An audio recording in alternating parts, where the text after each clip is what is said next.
What happens when the family you gave everything to turns their backs on you and tries to erase you from their lives?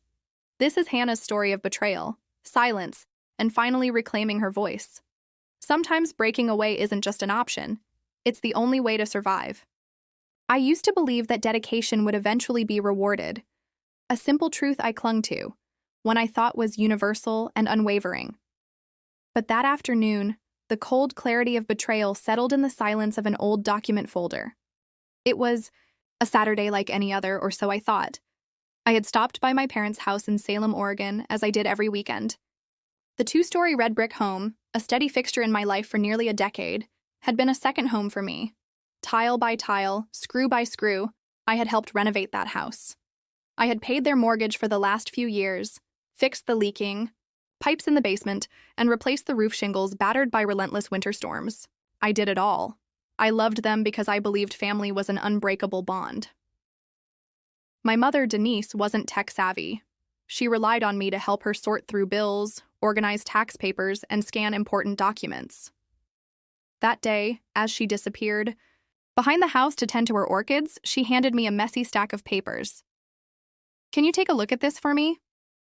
she asked, a hint of distraction in her voice. I nodded and sat down at the dining table, the polished oak cold beneath my fingers as I began sifting through the pile. My eyes landed on a thick, cream-colored envelope labeled in bold, Estate, Plan, and Will. I hesitated, feeling a flicker of unease. Not curiosity, no, but a deep, unwelcome certainty that what I was about to find might change everything. I flipped to the asset distribution page, and my chest tightened as though a vice had closed around it. Every possession, the house I'd helped keep standing, the savings of over $450,000, the new SUV, even Mom's wedding ring, was to go to Samantha, my younger sister. Me? Not a single mention beyond a vague, cold sentence. We love both our daughters. I clenched the paper so tightly that my knuckles turned white. Each memory I had, working 2 jobs to pay their mortgage, driving through snowstorms to deliver Mom's medication, fixing the plumbing in the dead of night, all vanished under the weight of that sentence. I felt as if I had been erased. Then, I heard footsteps.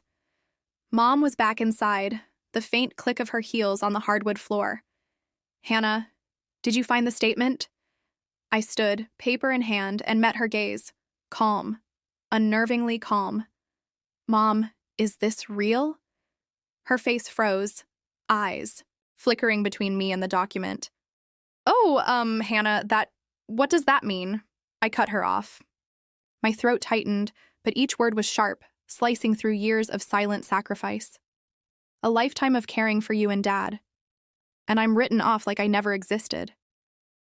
Just then, Dad appeared from the living room, coffee mug in hand. He set it down with a sigh as if to interrupt a trivial argument. "You don't need to react like this, Hannah. You're doing fine." "Fine?" I laughed, a dry, humorless sound. "Samantha's still figuring things out?" He nodded, waiting for me to continue. "She's 30, I said slowly. "She changes jobs every 3 months, lives off YouTube, can't even pay her phone bill. I'm the one who paid your mortgage for the last 3 years, fixed the roof last winter. I'm the one who's kept this house from falling apart dollar by dollar." Mom stepped forward and placed her hand over mine, a feeble attempt at calm. "Don't overthink it. I just wanted your sister to feel secure." I pulled away and nodded, my gaze icy. Secure? And what about me? The only one who kept this place standing all these years? Neither of them said a word.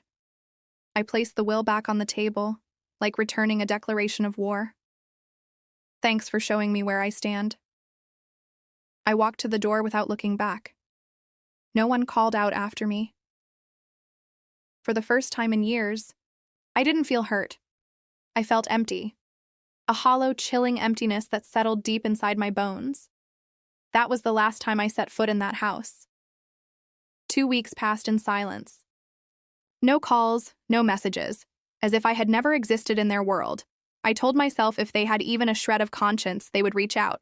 But instead of an apology or explanation, I received a message from Dad. "Hannah, this month's mortgage. is due. Can you transfer it soon? Deadline's Friday. I sat frozen, staring at the screen. No mention of what happened. No, asking if I was okay. Just a demand, like I was their default ATM. I typed back every word like ice. I think Samantha can handle it. That house is hers now, right? I set the phone down, not waiting for a reply. 10 minutes later, the screen lit up again. Mom, Hannah, don't do this. We need to talk. I didn't answer. I wasn't sad. I wasn't even angry anymore. Just a ruthless clarity that had taken root where fragile hope once grew. For years, I believed my sacrifices would be acknowledged. I was wrong, and I had no interest in playing savior anymore. 3 days later, Samantha messaged, "You're overreacting. Mom and Dad didn't mean it like that. You've always been independent, and I'm just not, you know that." I typed slowly, each word cutting through her mask of innocence. Then prove you deserve what you've been given. Start by paying the mortgage.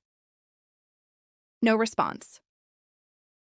Another week of silence. Until one Monday morning, while sipping coffee in my kitchen, my phone buzzed, a transfer request, exactly $2,900 from Mom, no message. Just a cold withdrawal request, as emotionless as the way they'd written me out of everything. I hit decline without a second thought. Minutes later, the phone rang. It was Mom. I let it ring to the fourth buzz, then declined the call. A message followed immediately. "Hannah, I know you saw it. Why did you decline?" I closed my eyes, took a deep breath, and replied, "Because it's no longer my responsibility. Ask Samantha." For the first time in my life, I felt in control. I wasn't the one scrambling to fix cracks I didn't create. I wasn't sacrificing my entire youth to patch up other people's failures. 3 days later, Samantha texted again. "You're being so selfish. Didn't you always say family comes first?" I reread that message over and over. Family. The family she was talking about was the same one that treated me like an outsider, like a walking wallet. I replied with one sentence. Family is about fairness and respect, not using someone until they're no longer useful. After that, silence. But this time, it didn't feel lonely. It felt like relief. A release from a burden I'd carried for far too long. But deep down, I knew this silence was only the beginning. They'd be back. When no one else would help, when the house was at risk of foreclosure, when Samantha, with all that inheritance, still wouldn't know how to pay a bill on time. And when that moment came, I'd be ready, not to save them, but to show them I was no longer the one who would sacrifice without so much as a thank you. That night, I sat by the window in my small apartment. The city lights flickered outside, as restless as I felt inside.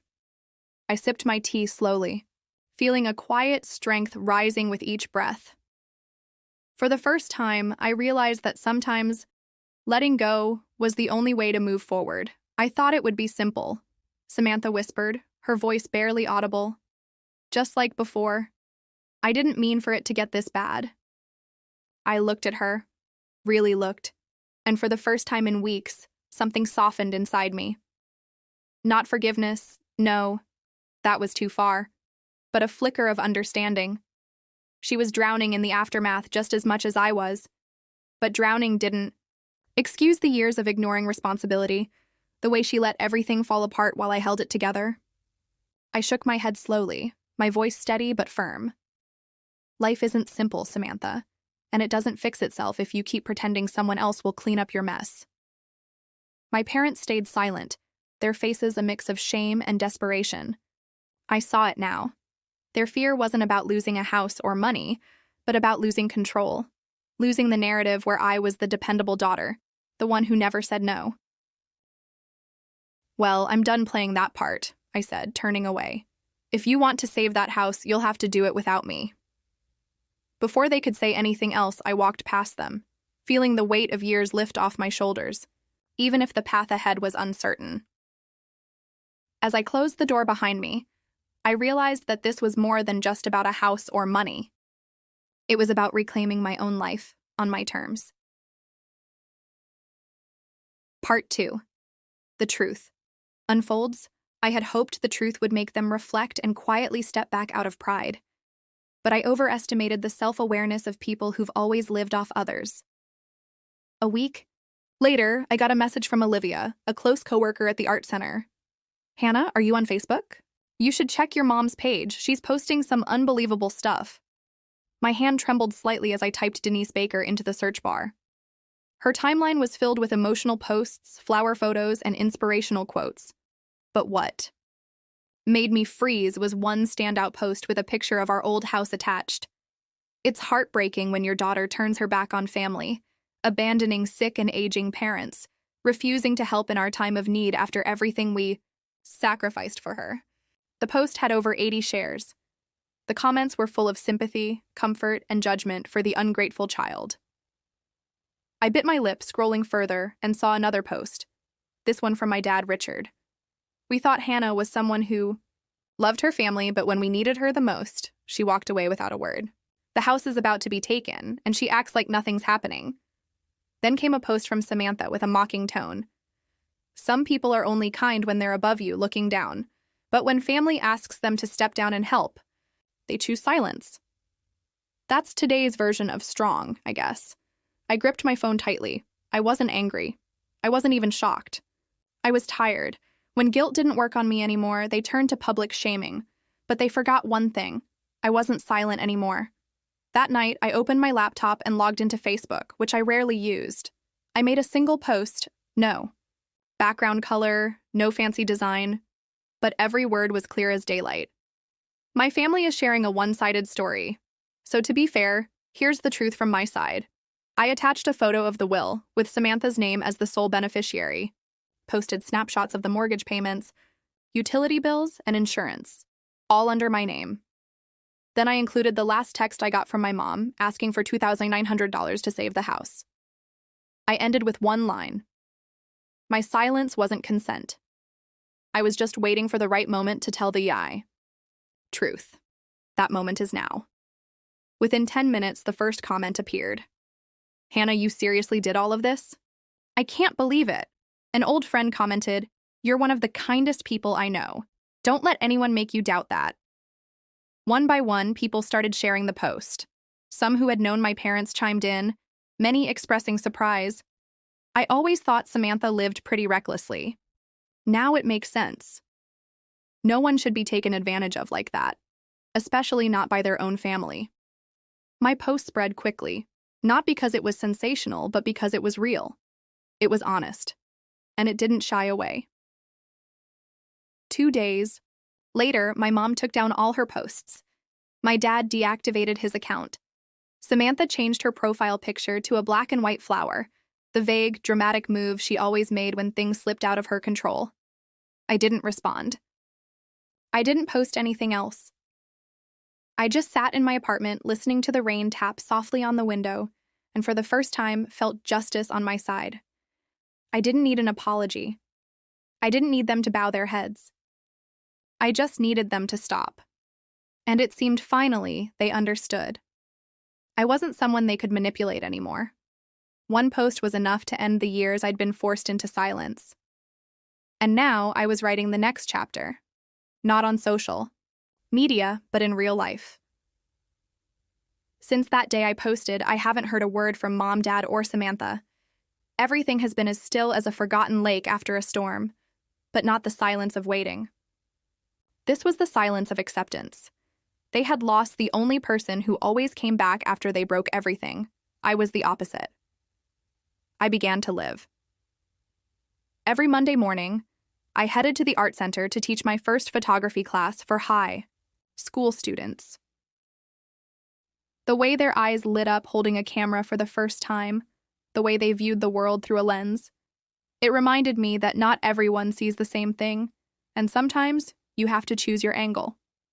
In the evenings, I took a part-time video editing course, a skill I'd always dreamed of learning but put off because my family needed me. Now, no one needs me. And for the first time in my life, that felt freeing. I started going on evening walks, unhurried and carefree. Baked on weekends and posted pictures on Instagram without worrying about being called fake. I made new friends in class, People who didn't know me as the one who held the family together. And because of that, I finally got to just be me, across town. The house at 218 Elm Street began popping up on real estate listings. A friend of mine, Marcus, now a realtor, texted me, "Hannah, your parents' house is up for sale, asking $390,000, but no offers. Looks like they couldn't fix the roof or the faulty wiring." I wasn't surprised. No one to fix the fuse box at midnight. No one to replace the water heater or call the repair guy in time. No more me. That house had survived because of me. And now it reflected the truth. Neglected, run down, and with no one left who could keep it standing. I heard one more update from Lorraine, the elderly neighbor. She called just to check in, but before hanging up, she mentioned casually, "Oh, and it seems like Samantha's moved back in with your parents. I see her doing the grocery runs often. She doesn't look too happy." I looked up from my laptop and took a sip of my still warm coffee. In the past, hearing something like that would have made my chest tighten with worry. But now I simply shrugged. Maybe what Samantha needed most was to experience the instability she used to so easily ignore. I wasn't glad they were struggling. I just no longer wanted to carry the weight of choices that weren't mine. For the first time in 10 years, my savings account was steadily growing. I booked a fall trip to Seattle to photograph the changing leaves. I put a deposit down on a new, semi-pro camera, something I used to consider an unnecessary luxury. I was learning to take care of myself the way I once cared for an entire family. I also started writing again. Not defensive posts, but a blog about breaking away from toxic family dynamics. Some entries were widely shared. Many people messaged me, thanking me for saying what they never had the words to express. On a rainy afternoon, while I was editing photos in my favorite cafe, my phone buzzed with a notification from a real estate site. Price dropped by $30,000 on property at 218 Elm, owner seeking urgent sale. I looked at the photo of the house. Dark roof tiles, rotting fence, peeling window frames. It used to symbolize duty, pressure, and expectation. Now it was just a house waiting to be rescued, and I wasn't the rescuer anymore.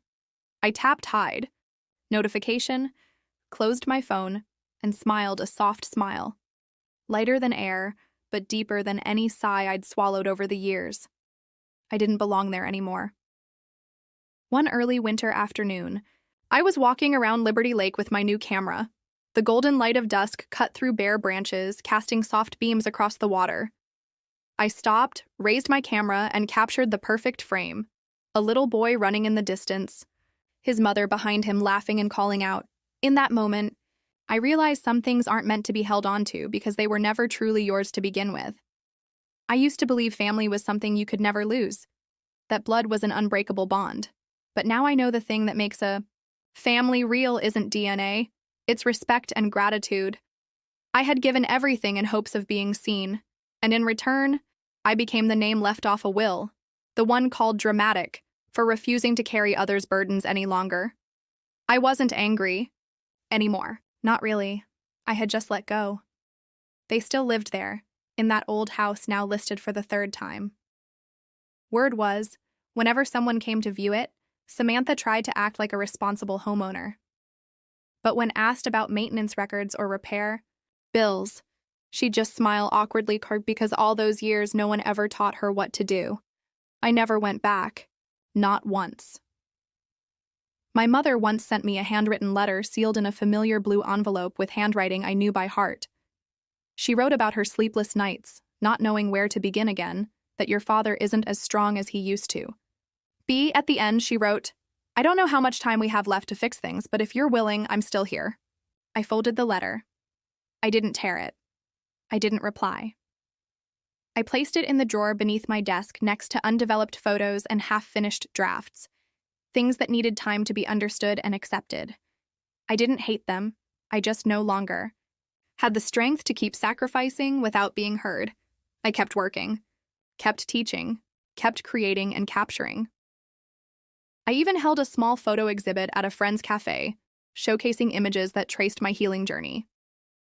Early mornings in the park, golden light on quiet streets, an elderly woman's thin hands holding a warm mug. A single flower fell on cracked pavement. A middle-aged woman came up to me afterward, shook my hand and said, I don't know why, but every photo of yours feels like it's speaking for someone silent for a long time.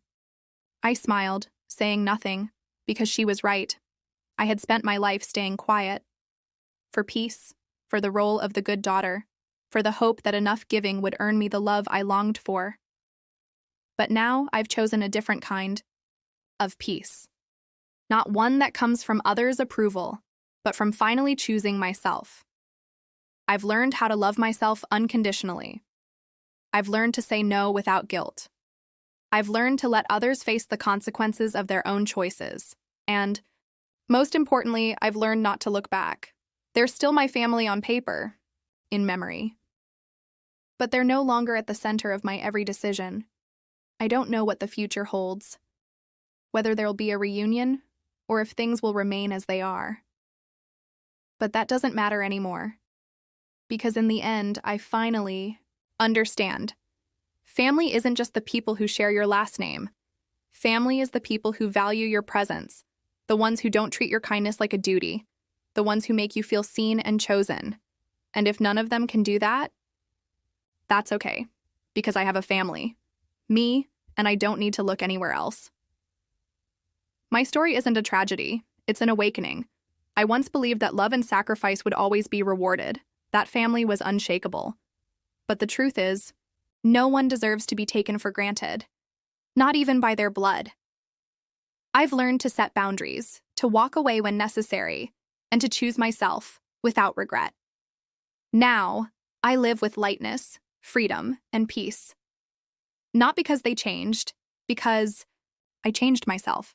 What do you think about Hannah's decision? Was she too harsh?